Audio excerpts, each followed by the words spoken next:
The call came at 2:47 p.m. on a Tuesday.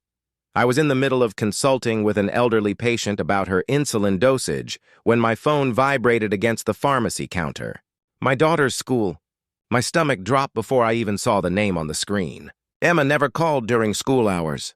She knew the rules. Unless something was wrong. I excused myself and stepped into the back room. The fluorescent lights hummed above me as I pressed the phone to my ear. "Mr. Patterson?" It was the school nurse, Mrs. Kelly. Her voice had that careful, measured tone that medical professionals use when they're about to deliver bad news. "Emma's having an episode. Her blood sugar dropped to 51. We went to administer her emergency glucagon, but..." She paused. "Sir, her medication bag isn't in her locker. None of it. The insulin, the glucagon pen, the glucose tablets. Everything's gone." The room tilted. "Emma is type 1 diabetic. Has been since she was 6. She's 11 now. And we've built our entire lives around keeping her safe. Her medications aren't optional. They're not something you forget or misplace. They're the difference between my daughter coming home for dinner and me getting a call from the ICU. What do you mean, gone?" I heard my voice crack. She says she put everything in her locker this morning like always. But when she checked at lunch, the bag was missing. We've searched everywhere. I was already grabbing my keys, already running the numbers in my head. 51. She needed glucose now. She needed it 10 minutes ago. "I'm sending an ambulance," I said. "Give her whatever sugar you have. Juice, candy, anything. I'm 5 minutes away." I hung up and ran. But as I burst through the pharmacy doors into the parking lot, I saw something that stopped me cold. My neighbor, Patricia Moreland, HOA president, self-appointed neighborhood watchdog, and the woman who'd made the last 6 months of our lives a living hell, was standing beside her silver Lexus across the street. She was smiling. Not the polite suburban smile you give someone at the mailbox. A real smile, like she'd just won something. 6 months earlier, Riverside Meadows looked like the kind of place where nothing bad ever happened. Tree-lined streets, manicured lawns, houses painted in approved shades of beige and cream. The HOA handbook was 47 pages long, and every single rule was enforced with the enthusiasm of a police state. But that was fine. I'd grown up in chaos, foster homes, shelters, uncertainty. I wanted different for Emma. I wanted safe, predictable, boring. After my wife died 3 years ago, cancer, fast and cruel, it was just me and Emma. I worked long shifts at CVS, came home to help with homework, learned how to braid hair from YouTube videos, and measured insulin doses with the same precision I used for every prescription I filled. We had a rhythm, a system. Emma was thriving. She'd made friends at school, joined the art club, started riding her bike around the neighborhood. She wore her insulin pump like a badge of honor, decorated it with stickers, educated her classmates about diabetes. She was brave in ways I'd never been. Our house was small but ours. The backyard had a garden where Emma grew tomatoes and sunflowers. I'd installed a little bench under the oak tree where we'd sit in the evenings and watch the fireflies. On her good days, she'd sketch them in her notebook. On her bad days, we'd just sit in silence, and that was enough. The HOA left us alone at first. We followed the rules. Grass cut to exactly 2.5 inches. Trash cans hidden from street view. Holiday decorations removed within 48 hours of the holiday's end. We were model residents. Then Emma had a seizure in the front yard. It was a Saturday morning in April. Her blood sugar had plummeted overnight. Something about her growth spurt throwing off her ratios. She'd made it to the porch before collapsing. I was inside making breakfast when I heard the thud. By the time I got to her, she was convulsing on the walkway, and 3 neighbors were standing at the property line, phones out, filming instead of helping. The ambulance arrived in 6 minutes. Emma was fine within 20, but that afternoon we received our first HOA violation notice. Medical equipment visible from street. Glucose meter and testing supplies observed on front porch during incident of 412. Violation of community aesthetic standards, Section 8.3. Fine, $150. Please remediate. Immediately. That's when I first met Patricia, Moreland face to face, and that's when everything started to fall apart. Patricia showed up at my door 3 days later wearing a bright yellow blazer and a smile that didn't reach her eyes. She was in her mid-50s, blonde hair shellacked into place, makeup applied with the precision of someone who considered their appearance a form of warfare. She carried a leather-bound HOA handbook like a Bible and a clipboard like a weapon. "Mr. Patterson," she extended her hand. Her grip was cold. "I'm Patricia Moreland, HOA president. I wanted to introduce myself personally and discuss your situation." "Situation?" I stayed in the doorway. "Didn't invite her in. The medical incident." She glanced past me into the house, eyes scanning, cataloging. "I understand your daughter has special needs. That must be very difficult for you." "She's diabetic, not special needs, and we manage just fine." Of course, that smile again. "But you have to understand, we have community standards here. Riverside Meadows is a family neighborhood. Property values depend on maintaining a certain image. My daughter almost died on our front lawn." Yes, tragic. But perhaps in the future, such medical emergencies could be handled more discreetly. Inside the home, I noticed several neighbors were quite disturbed by the display.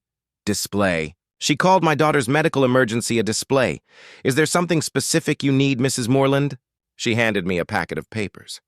"These are our enhanced community guidelines for residents with ongoing medical situations. I've highlighted the relevant sections. Essentially, all medical supplies, equipment, and paraphernalia must be stored out of sight. No exceptions. We've also instituted a new rule about emergency vehicles. More than 3 ambulance calls in a calendar year, and we may need to discuss alternative living arrangements." My blood went cold. "Are you threatening to evict us?" "Evict?" "Goodness, no!" She laughed, light and airy. "We simply want to ensure that all residents can enjoy their homes without undue disruption. I'm sure you understand. After all, you work in healthcare.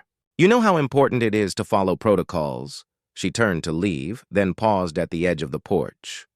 "Oh, and Mr. Patterson? I noticed your daughter leaves her bicycle on the front lawn sometimes. Section 12.4 requires all recreational equipment to be stored in garages or approved storage sheds. Just something to keep in mind."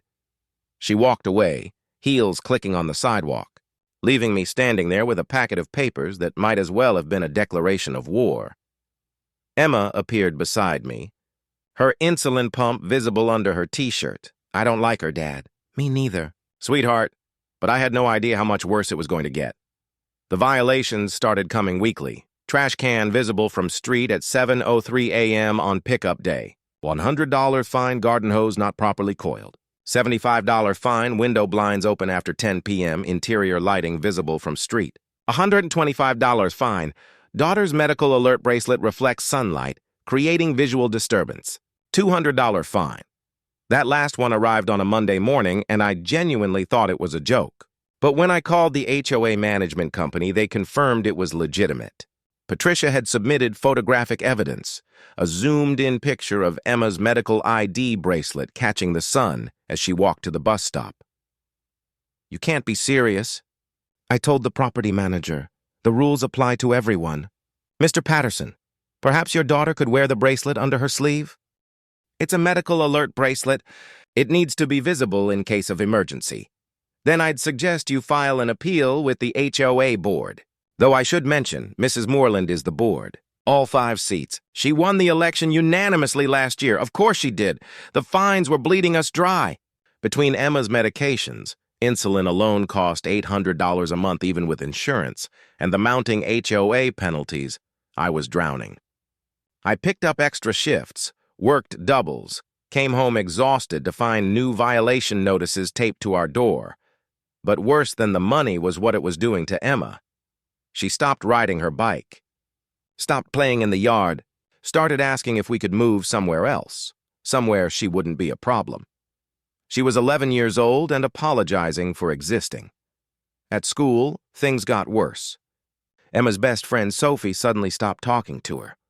No explanation, just complete silence. When I finally got Sophie's mom on the phone, she was apologetic but firm. Patricia spoke to several of us at the last HOA meeting.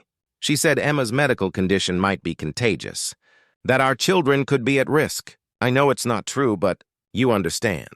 I have to protect my daughter. Diabetes isn't contagious. I know that. You know that. But Patricia was very convincing, and honestly, Mr. Patterson, we just don't want the trouble. She's already threatening us with violations for our fence height. I'm sorry. The isolation was surgical, precise. Within a month, Emma went from having play dates every weekend to eating lunch alone. Parents stopped returning my calls. Kids crossed the street when they saw her coming, and Patricia watched it all from her front porch, sipping iced tea, smiling. The breaking point came on a Thursday in late September. I came home from work to find Emma sitting on the kitchen floor, crying. Her blood sugar was fine, but her heart was shattered. "She came into our yard today," Emma whispered. "While I was at school, she took pictures of my garden. Said the sunflowers were too tall. Against the rules, I looked out the back window. The sunflowers were gone, cut down to stumps. 6 months of work. Emma's pride and joy destroyed. There was a violation notice stapled to what remained of the tallest stalk. Unapproved vegetation exceeding height restrictions. $300 fine. Secondary vegetation removal required within 48 hours or additional penalties will apply. I found Patricia in her driveway, watering her perfectly manicured rose bushes. "You cut down my daughter's garden." She didn't even look up. "The sunflowers violated height restrictions." 7 feet. "The limit is 5. It's in the handbook. She's 11 years old. Those were her flowers. Then perhaps you should teach her to follow rules." She turned off the hose. "Honestly, Mr. Patterson, this victimhood routine is getting tiresome. If you can't maintain community standards, perhaps Riverside Meadows isn't the right fit for your family. What do you want from us?" She stepped closer. Up close, I could see the calculation in her eyes. "The pleasure. I want you gone. This is a respectable neighborhood. We don't need your daughter's medical drama bringing down property values. We don't need ambulances and emergency equipment and crying children disrupting our peace." She smiled. "So here's what's going to happen. You're going to sell. You're going to leave. And you're going to do it quietly. Because if you don't," she let the threat hang in the air. "If I don't, then I'll make sure every single day you stay here is worse than the last. And trust me, Mr. Patterson, I'm very, very good at my job." She went back to her roses, humming something cheerful. I should have known then. Should have seen how far she was willing to go. But I didn't. Not until it was almost too late. The morning Emma's medications disappeared started like any other. I woke her at 6:30 a.m., tested her blood sugar, 112, perfect, and gave her breakfast while her insulin pump delivered her morning dose. We packed her school bag together like always. Homework, lunch, art supplies for her afternoon class, and her emergency medication kit. The kit was non-negotiable. Glucagon pen for severe lows, fast-acting glucose tablets, backup insulin, testing supplies, everything labeled, everything organized, everything that stood between my daughter and a medical crisis. Emma put it in her locker herself. I watched her do it through the school's lobby window before I headed to work. She waved at me through the glass, smiling. Insulin pump tucked safely in her pocket. 8 hours later, she was in an ambulance. I got to the school before the paramedics left. Watched them load my little girl onto a gurney. Watched her try to be brave, even though her hands were shaking and her lips had gone pale. The glucagon had worked. The school nurse had used the emergency supply from the office, but it had been close. Too close. "Dad." Emma's voice was small. "I'm here, baby. I'm right here. I'm sorry. I don't know what happened to my bag. I promise I put it in my locker. This isn't your fault. None of this is your fault. But riding in that ambulance, watching the EMT check her vitals, I knew exactly whose fault it was. The security footage confirmed it.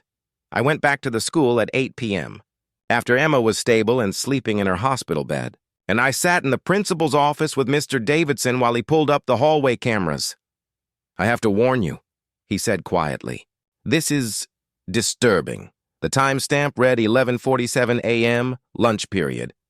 The hallway outside Emma's locker was mostly empty.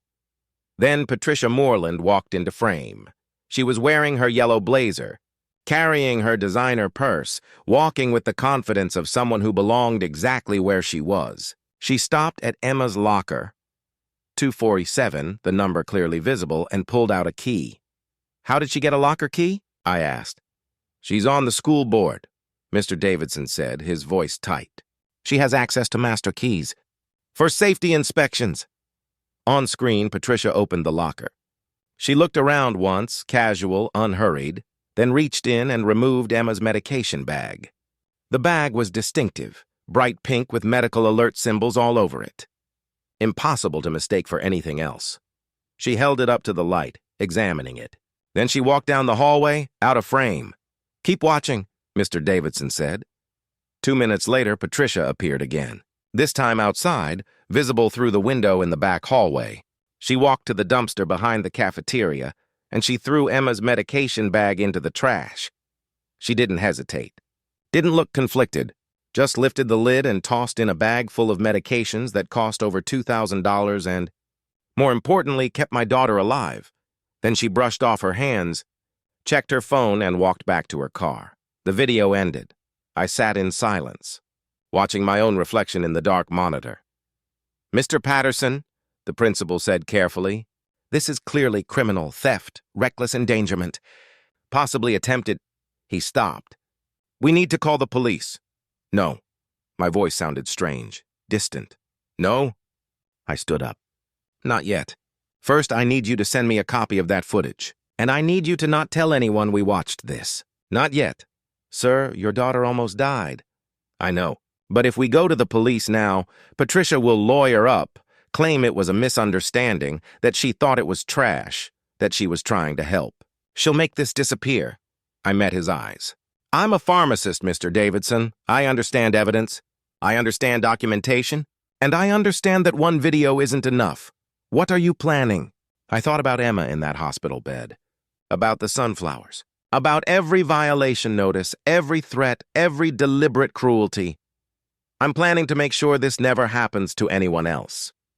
He studied me for a long moment, then nodded. "I'll send you the footage. But Mr. Patterson, be careful. Patricia Moreland has a lot of power in this community." "So do I said. "She just doesn't know it yet."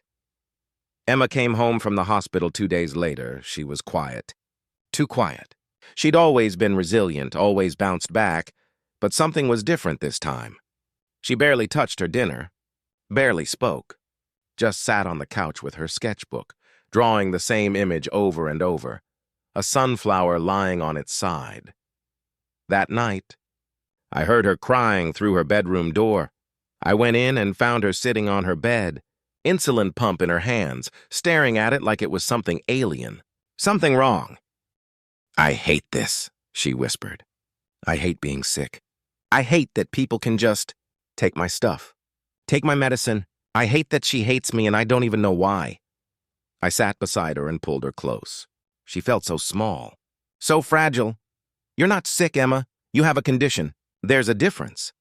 "It doesn't feel different. It feels like I'm broken, like I ruin everything."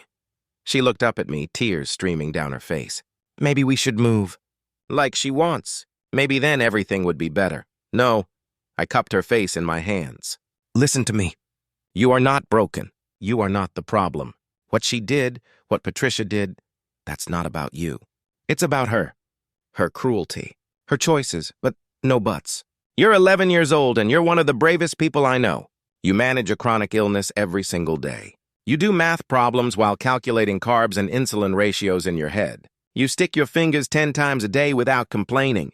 You teach your classmates about diabetes even when they don't want to listen. That's not broken, sweetheart. That's heroic." She cried harder, burying her face in my shoulder.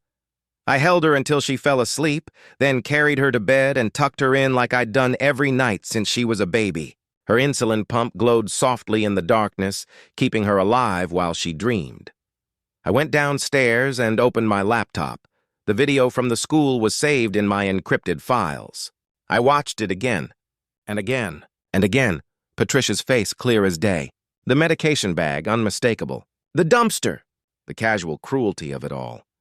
But the principal was right. It wasn't enough. A good lawyer could argue mistake, confusion, accident.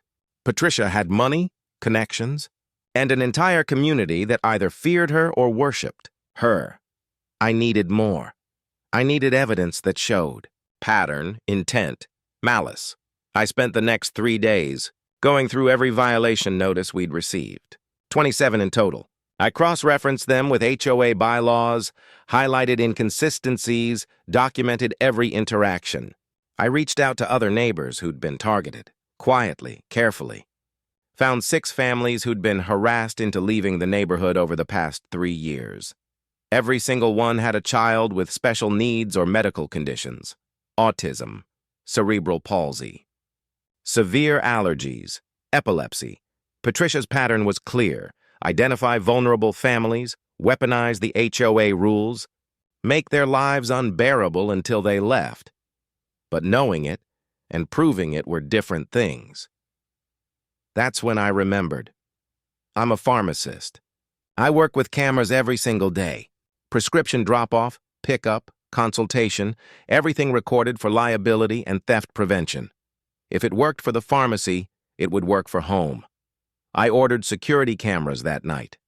4 of them. High definition, night vision, cloud storage. They arrived in 2 days. I installed them myself. One covering the front door, one covering the backyard where the garden used to be. One pointed at the driveway, and one, the most important one, covering Emma's bedroom window, the one that faced Patricia's house. Then I waited. I didn't have to wait long. Detective Sarah Chen sat across from me in my living room, watching the school footage for the 3rd time. "This is clear-cut theft and endangerment," she said. "But you haven't filed charges yet." "Why?" "Because I wanted to talk to you first. Off the record." She closed her laptop and leaned back. "I'm listening. How well do you know Patricia Moreland?" "Well enough. She calls the station about twice a week. Noise complaints, parking violations, suspicious persons who turn out to be delivery drivers. She's persistent. Is she connected?" Chen sighed. "Her husband is Gerald Moreland. He's a partner at Blackstone and Associates, one of the biggest law firms in the state. They handle everything from corporate defense to police union negotiations. He also plays golf with the mayor and half the city council." She met my eyes. "So, yes, Mr. Patterson, she's very connected. Which means if I file charges now, she'll have a team of lawyers burying this case in motions before the ink dries on the arrest warrant. They'll claim it was an accident, that she was trying to help, that the video is misleading. They'll drag your family through the mud, question your fitness as a parent, probably countersue for defamation." She paused. "And they'll probably win." The room felt very cold. So what do I do? Build an airtight case. Document everything. Get more evidence. Show pattern and intent. Make it so overwhelming that even Blackstone and Associates can't make it disappear. She stood up. "And Mr. Patterson, be very, very careful. People like Patricia don't like being challenged. And people like her husband have ways of making problems go away. Is that a threat?" "That's a warning. From someone who's seen this play out before." She handed me her card. "When you're ready, when you have everything, call me. I'll make sure this gets to the right prosecutor, someone who doesn't owe the Morelands any favors." She left, and I sat in the empty living room, staring at her card. Emma appeared in the doorway, backpack on, ready for school. "Was that a police officer?" "Yeah, baby. She was just helping me with something." "About Patricia." I nodded. Emma walked over and hugged me. "Get her, Dad. Make her stop hurting people." "I will. I promise." But as I watched her walk to the bus stop, insulin pump tucked in her pocket, medical alert bracelet catching the morning sun, I wondered if that was a promise I could actually keep. The cameras caught her 4 times in the next 2 weeks. First time, she came onto our property at 2 a.m. on a Thursday and emptied a bottle of weed killer onto what remained of Emma's garden. The cameras captured her face clearly in the infrared. She was smiling. Second time, she filed a false noise complaint claiming we were running power tools at midnight. The timestamp on our security footage showed Emma and I watching a movie, sound barely audible even on camera. When the police arrived, they apologized but noted the complaint in their system. "Pattern of disturbance," the officer said. Patricia's words, not his. Third time, she approached Emma at the bus stop. I watched it happen in real time through my phone while I was at work. Patricia stopped her car, got out, and stood 2 feet from my daughter. The conversation lasted 90 seconds. Emma backed away 3 times. Patricia followed. When Emma got home, she was shaking. "What did she say to you?" I asked. She said, She said I should be more careful. That kids with medical problems can't always count on their medicine being there when they need it. That accidents happen, Emma's voice cracked. Dad, she's going to do it again. She's going to take my medication again. I pulled her close. No, she's not. Because we're ready this time. I'd already set the trap. Working in pharmacy had taught me everything about controlled substances, documentation, and legal liability. I knew exactly which medications required the most stringent tracking. I knew which thefts triggered automatic, felony charges versus misdemeanors, and I knew how to create a situation that would be impossible to explain away. I called Emma's endocrinologist and explained the situation carefully, factually, with copies of the security footage. She was horrified and immediately agreed to help. We'll document every prescription as high risk due to the theft, she said. That creates a paper trail. If anything happens again, the legal consequences escalate significantly. Next, I contacted a lawyer. Not a big firm. Patricia would hear about that. But a solo practitioner who specialized in disability rights and HOA disputes. Her name was Jennifer Ortiz, and she'd left Blackstone and Associates 3 years earlier after refusing to defend a client who'd discriminated against a disabled tenant. I know Patricia Moreland, Jennifer said when I showed her everything I'd collected. I know her type, and I'd be honored to help you take her down. We built the case methodically. Every violation notice, every video, every witness statement from neighbors she'd harassed. The school footage, the medical records showing Emma's hospitalization, the pharmacy receipts for replaced medications totaling $2,400, but we needed one more thing. We needed Patricia to do it again. I don't like using Emma as bait, I told Jennifer. We're not. We're documenting her continued harassment. There's a difference. She spread the evidence across her desk. Patricia is escalating. You see the pattern. She went from HOA violations to property damage to medical theft. She's not going to stop on her own. So we give her the opportunity, we document everything, and we make sure this time there's no possible defense. And if something goes wrong, if Emma gets hurt, then we have her on camera committing assault. Either way, Patricia Moreland's reign ends.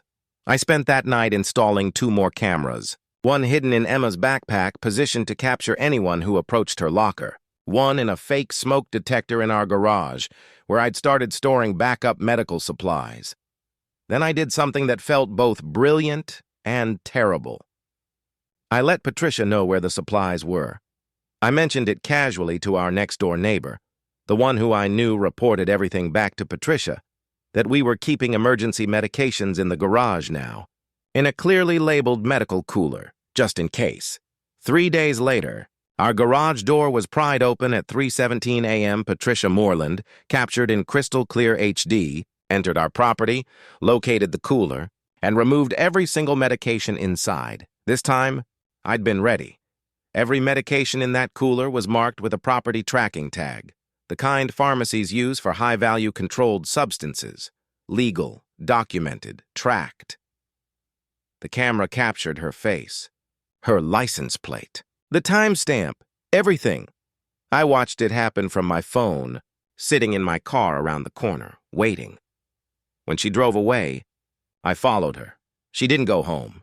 She drove to the community dumpster 3 blocks away and threw the cooler inside. Then she took a picture of it, evidence for whatever false narrative she was planning, and drove home. I waited until she was inside her house, then retrieved the cooler. Every medication accounted for. Every tracking tag still in place. I called Detective Chen. I have her, I said. And this time, there's no way out. The arrest happened at the next HOA meeting. Patricia had scheduled it for 7 p.m. on a Tuesday, mandatory attendance for all residents. She loved these meetings, loved the power, loved watching people squirm while she reviewed violations, loved playing judge and jury for our entire neighborhood. I showed up early with Jennifer and Detective Chen. Patricia was at her usual spot at the head of the conference room table. Yellow blazer perfectly pressed, that smile already in place. 40 residents filled the chairs, nervous and quiet. Everyone knew someone was getting destroyed tonight. That's how these meetings went. Well, Patricia said, checking her watch. Let's begin. First order of business. She saw Detective Chen and paused. Excuse me, this is a closed meeting for residents only. Mrs. Moreland, Chen said, stepping forward. I'm Detective Sarah Chen, Metro Police. We need to speak with you about an ongoing investigation. This is highly inappropriate. I'm in the middle of community business. Yes, ma'am. The community can wait. Chen nodded to me. Mr. Patterson, would you mind explaining? I stood up, legs shaking, and pulled up the video on my laptop. Jennifer had helped me create a presentation. Professional, clear, devastating. For the past 6 months, I said, voice steady despite the adrenaline, Patricia Moreland has systematically harassed my family. Specifically, she's targeted my 11-year-old daughter who has type 1 diabetes. This is slander, Patricia said, but her voice had changed. Uncertain. It's documentation. I clicked to the first video. This is security footage from Emma's school, September 23rd. You'll see Mrs. Moreland using a master key to open my daughter's locker and remove her emergency medication bag. That bag contained insulin, glucagon, and glucose tablets, all essential for managing Emma's diabetes. The room went silent as the video played. Patricia's face, clear as day. The medication bag, unmistakable. The walk to the dumpster. That's taken out of context, Patricia said. I thought it was trash. The locker looked abandoned. The locker had Emma's name clearly labeled on it. The bag had medical alert symbols all over it. I clicked to the next video. This is footage from our home security camera, October 2nd, 3:17 a.m. You'll see Mrs. Moreland breaking into our garage and stealing a cooler full of my daughter's medications. These medications are tracked with property tags and are registered as high-value medical supplies. That video played. No sound except Patricia prying open the garage door, the scrape of metal on concrete. Someone in the audience gasped. This is ridiculous, Patricia said, standing up. I'm the HOA president. I have every right to inspect properties for violations. At 3 a.m., without a warrant? Without notice? Jennifer stood now, voice calm and lethal. You don't have the right to enter private property illegally. You don't have the right to steal medication. And you certainly don't have the right to endanger a child's life. Endanger? Emma was hospitalized, I said. My voice cracked. Because you threw away her medication. She could have died. And based on what we've found, she's not the first. I clicked to a new slide. 6 names, 6 families, 6 children with disabilities or medical conditions. All of them were harassed by you, I said. All of them were driven out of this neighborhood through HOA violations, false complaints, and targeted harassment. You have a pattern, Mrs. Moreland, and now we have proof. The room erupted. Neighbors shouting, demanding answers. Someone was crying. Patricia tried to speak, but the noise drowned her out. Detective Chen raised her voice. Everyone, please. The room quieted. Mrs. Moreland, you're under arrest for burglary, theft of medication, reckless endangerment, and stalking. You have the right to remain silent. This is a mistake. Patricia's voice went shrill. My husband will have your badge. Do you know who I am? Do you know who he is? Yes, ma'am. We know exactly who you are. Chen pulled out handcuffs. That's why we made sure every piece of evidence was documented and verified before we came here tonight. Patricia's face changed. The smile disappeared. What replaced it was something cold and hateful. That little brat, she hissed, looking directly at me. Your defective daughter doesn't belong in this neighborhood. None of them do. This is a place for normal families, not enough. Chen snapped the handcuffs on. You can explain your views to the judge. As they led her out, Patricia twisted back to look at the room full of neighbors who'd once followed her every command. You're all going to regret this, she said. Every single one of you. The door closed behind her. The room sat in stunned silence. Then slowly one person started clapping, then another. Then the entire room erupted in applause. Jennifer squeezed my shoulder. You did it, but I barely heard her. I was thinking about Emma, at home with a babysitter, probably doing homework, probably wondering if her dad was going to fix this. I pulled out my phone and texted her. It's over. She can't hurt you anymore. 3 dots appeared. Then, did you get her? Yeah, baby. We got her. The trial took 4 months. Patricia hired Blackstone and Associates, just like Detective Chen predicted. They tried everything, claiming the videos were doctored, that I'd manufactured evidence, that Emma's hospitalization was due to my negligence as a parent, not Patricia's actions. They subpoenaed my pharmacy records trying to prove I was an unfit guardian. They interviewed Emma's teachers, looking for any sign of parental failure. They even hired a private investigator to dig through my past, hoping to find something, anything to discredit me. They found nothing, because there was nothing to find. Just a single dad trying to keep his daughter alive and safe. Jennifer Ortiz was retry M continue brilliant. She dismantled every defense with the precision of a surgeon. She brought in the school principal, who testified about Patricia's abuse of her board position. She brought in the families Patricia had driven out, who told their stories of harassment and threats. She brought in Emma's endocrinologist, who explained in medical terms exactly how close my daughter had come to dying, and she brought in Emma. I didn't want her to testify. Tried everything to keep her off that stand, but Emma insisted. "I need to tell them, Dad," she said the night before. "I need them to hear it from me." So I sat in the courtroom gallery and watched my 11-year-old daughter walk to the witness stand, wearing her best dress, her insulin pump visible through the fabric, her medical alert bracelet catching the light. Jennifer kept the questioning simple. "Emma, can you tell us what happened on September 23rd? Emma's voice was quiet but steady. "I put my medication bag in my locker that morning, like I always do. At lunch, I checked my blood sugar and it was 51. That's really low. Dangerous.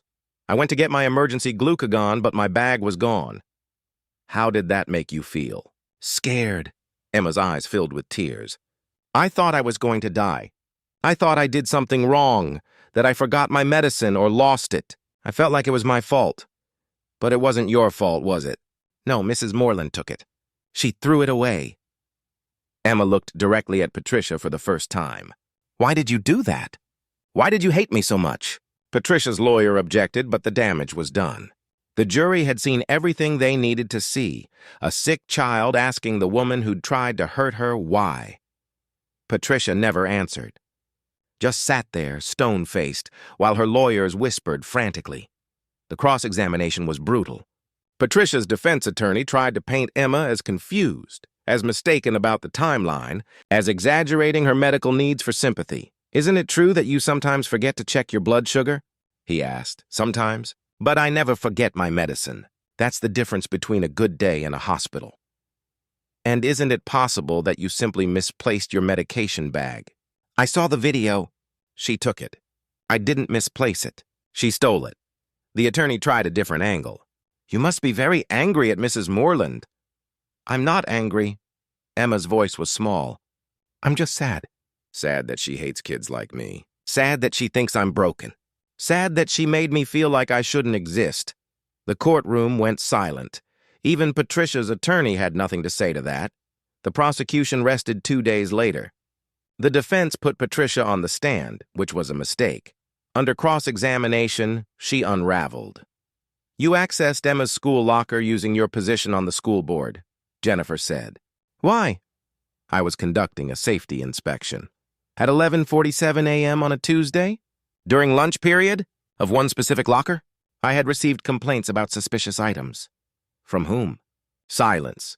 "Mrs. Moreland, from whom did you receive complaints about a diabetic child's medication?" "I don't recall." Jennifer pulled out a document. "According to school records, you requested master key access 3 times that month. Each time, you accessed lockers belonging to students with documented medical conditions or disabilities. Can you explain that pattern?" "I don't have to explain anything to you." "Actually, you do." "You're under oath." Jennifer stepped closer. "Why did you target these children? What did they do to deserve your harassment?" Patricia's face twisted. "They don't belong there. Any of them. That school is for normal children, not what, Mrs. Moreland?" The silence stretched out. "Not defective ones," Patricia finally said. So quietly, the court reporter had to ask her to repeat it. The jury deliberated for 90 minutes. Guilty on all counts: burglary, theft, reckless endangerment, stalking, assault of a minor. The judge set sentencing for 3 weeks later and revoked Patricia's bail after the prosecution argued she was a flight, risk with means and motive. Watch the bailiffs lead her away in handcuffs for the second time. This time, she didn't look back, didn't make threats, just walked out of the courtroom like she was walking to her car, like this was all some minor inconvenience. Outside, on the courthouse steps, reporters were waiting. I'd avoided them throughout the trial, but Jennifer said this was important. Let people hear your story, she said. Let other families know they don't have to accept this kind of treatment. So I stood in front of the cameras and told them about Emma, about the harassment, about the medication theft, about all the families who'd been driven away before we fought back. Patricia Moreland used the HOA as a weapon, I said. She targeted vulnerable families because she thought no one would stop her. She thought having money and connections made her untouchable. I paused. She was wrong. The reporters shouted questions, but I was done. I went home to Emma. She was waiting on the porch, and when she saw me, she ran. I caught her in my arms and held her while she cried. Relief, exhaustion, everything we'd both been holding in for months. It's over, I whispered. It's really over. She can't hurt us anymore? Never again. That night, for the first time in 6 months, Emma slept through the night without nightmares, and I sat in the living room, watching the security camera feeds I'd installed, waiting for a threat that would never come again. Patricia Moreland was sentenced to 4 years in prison. Her husband filed for divorce 2 weeks after the conviction. Blackstone and Associates released a statement distancing themselves from her actions. The HOA board was dissolved and restructured, with 3 families who'd been Patricia's victims now serving in leadership roles. Our neighborhood changed almost overnight. The ridiculous violations stopped. People started talking to each other again. Kids played in yards without fear of fines. Someone started a community garden in the common area, sunflowers and tomatoes and herbs.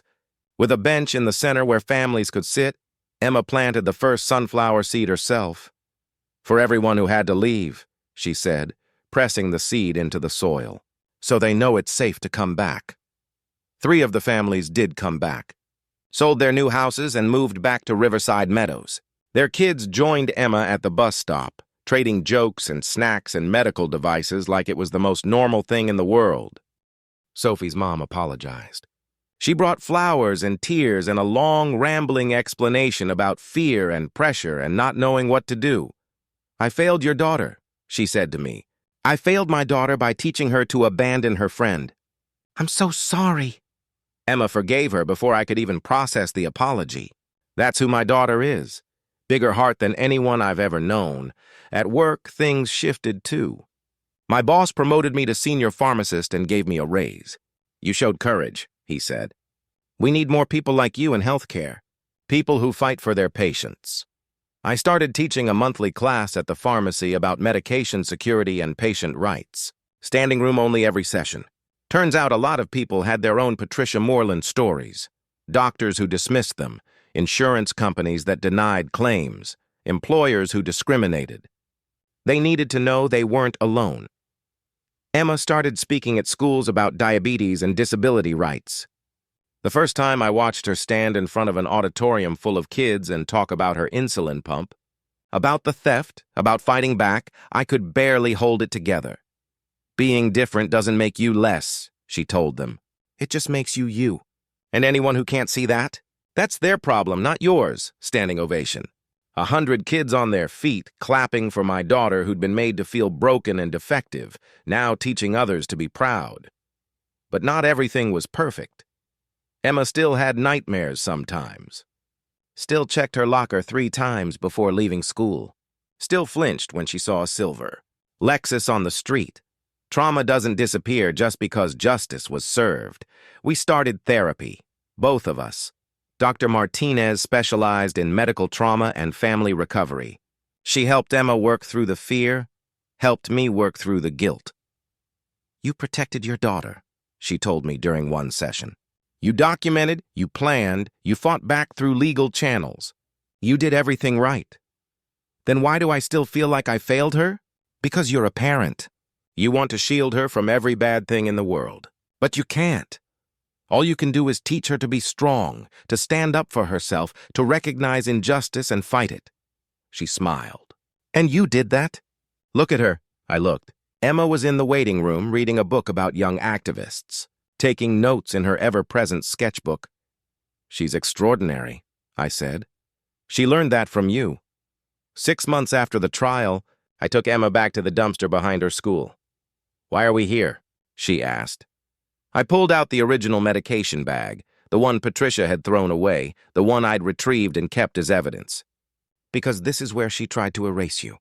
And I want you to see that she failed." Emma held the bag, running her fingers over the medical alert symbols. "I used to be ashamed of this," she said quietly, "of needing it, of being different. And now?" She looked up at me, and I saw something new in her eyes. Not fear, not shame, strength.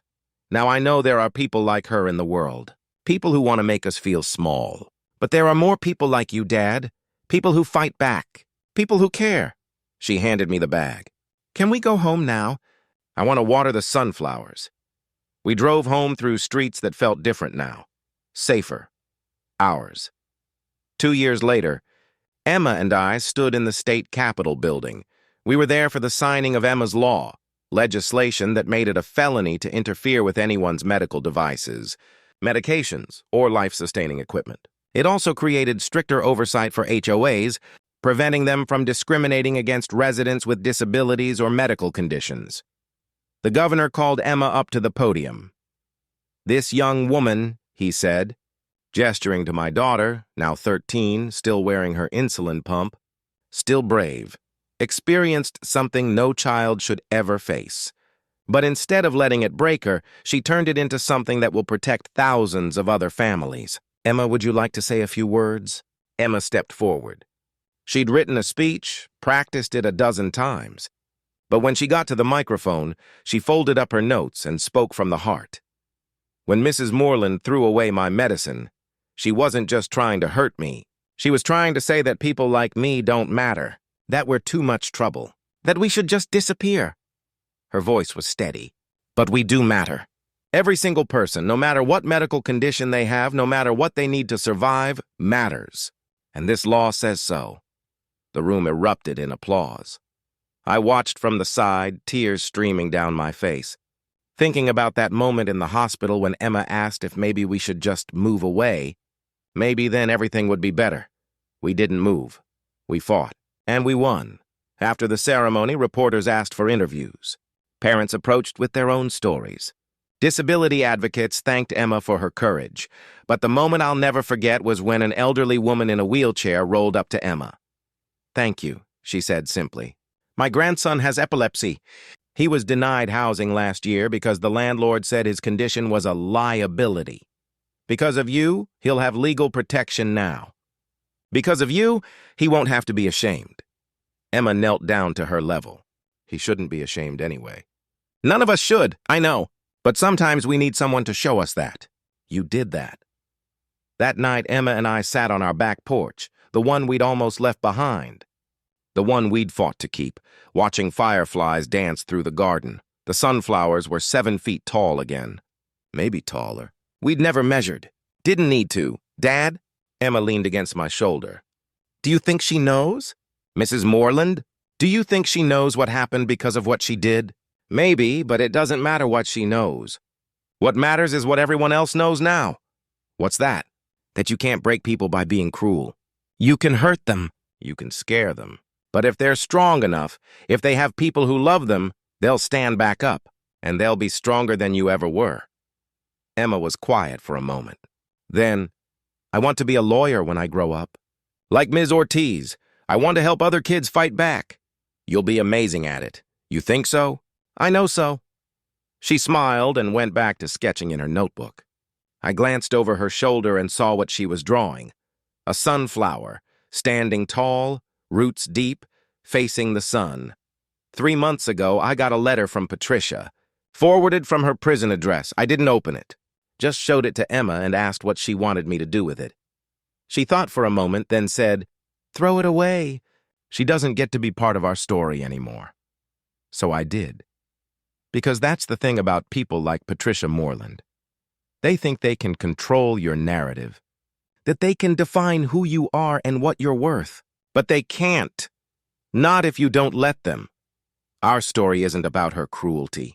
It's about Emma's courage, about a father and daughter who refused to be broken, about a community that learned to stand up to bullies instead of enabling them. It's about the sunflowers that grew back taller than before. If you're listening to this and you're facing your own Patricia, whether it's an HOA Karen, a discriminatory employer, a school that won't accommodate your child, or anyone who makes you feel like you don't belong, remember this: document everything. Find your people. Use the system. And don't stop fighting, because you matter. Your story matters. And somewhere, someone needs to hear that they're not alone. Emma just turned 13 last week. We celebrated with a garden party. Neighbors, friends, kids with medical devices and wheelchairs and service dogs all running around together, just being kids. At one point, Emma pulled me aside and said, "Thank you, Dad." For what? For recording everything. For believing me. For not giving up. "Always," I said. "I'll always fight for you." She hugged me tight, insulin pump pressing against my ribs, medical alert bracelet cool against my neck. All the things that make her who she is. All the things that Patricia tried to make her ashamed of. "I know," she whispered. "That's why we won." The sun set over the garden, over the sunflowers, over our home that we'd defended and kept and filled with love. And for the first time in years, I felt complete peace. Justice wasn't just served. It bloomed. Before you go, comment "Justice for Emma" below and subscribe for more stories of standing up to bullies and fighting for what's right. Because every voice matters.